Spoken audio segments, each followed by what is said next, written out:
In July 2025, Indigenous leaders from the Wet'suwet'en Nation in Canada filed a formal complaint against the Japan Bank for International Cooperation, or JBIC. The complaint alleges that JBIC violated its own social and environmental guidelines by approving financing for the LNG Canada project. LNG Canada is North America's first major LNG export facility on the West Coast, involving the 670-kilometer Coastal GasLink pipeline. JBIC approved up to $850 million in financing in 2021 to support Mitsubishi's involvement, despite public warnings from civil society groups in Canada and Japan. The Wet'suwet'en hereditary leaders, including Chief Namox and Deputy Chief Jesse Stopler, argue the project proceeded without free, prior, and informed consent, or FPIC, which is required under Canadian law and international standards. Chief Namox says the financing violates sovereignty, human rights, and fuels colonial violence while destroying sensitive ecosystems.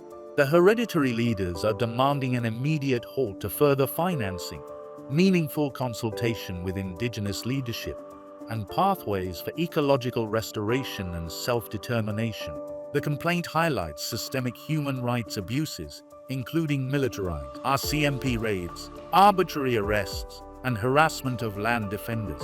Environmental destruction is also severe. The Coastal GasLink corridor spans old-growth forests, wetlands, and dozens of salmon-bearing rivers. LNG Canada is a major source of climate harm. Methane, the main component of LNG, is a potent greenhouse gas, and the project will lock in millions of tons of CO2 emissions per year. Wet'suwet'en community members describe an atmosphere of fear. Drones overhead, surveillance, and criminalization of land defenders are daily realities. We are fighting for our land, water, animals, and salmon. They're destroying it all, says land defender Lawrence Bazil. Amnesty International notes that these violations are not isolated. They are part of ongoing colonial violence against Indigenous peoples.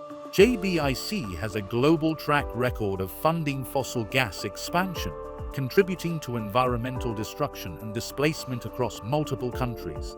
Banks and financial institutions now face growing legal risks for financing projects that violate human rights and harm the environment. Experts also warn that LNG infrastructure risks becoming stranded assets as renewable energy costs drop, making gas projects expensive and polluting long-term. The Wet'suwet'en complaint is a reminder. Financial decisions have real-world consequences, affecting communities, ecosystems, and the climate. The question now is whether international banks and governments will uphold their legal, environmental, social, and ethical responsibilities, ending harm.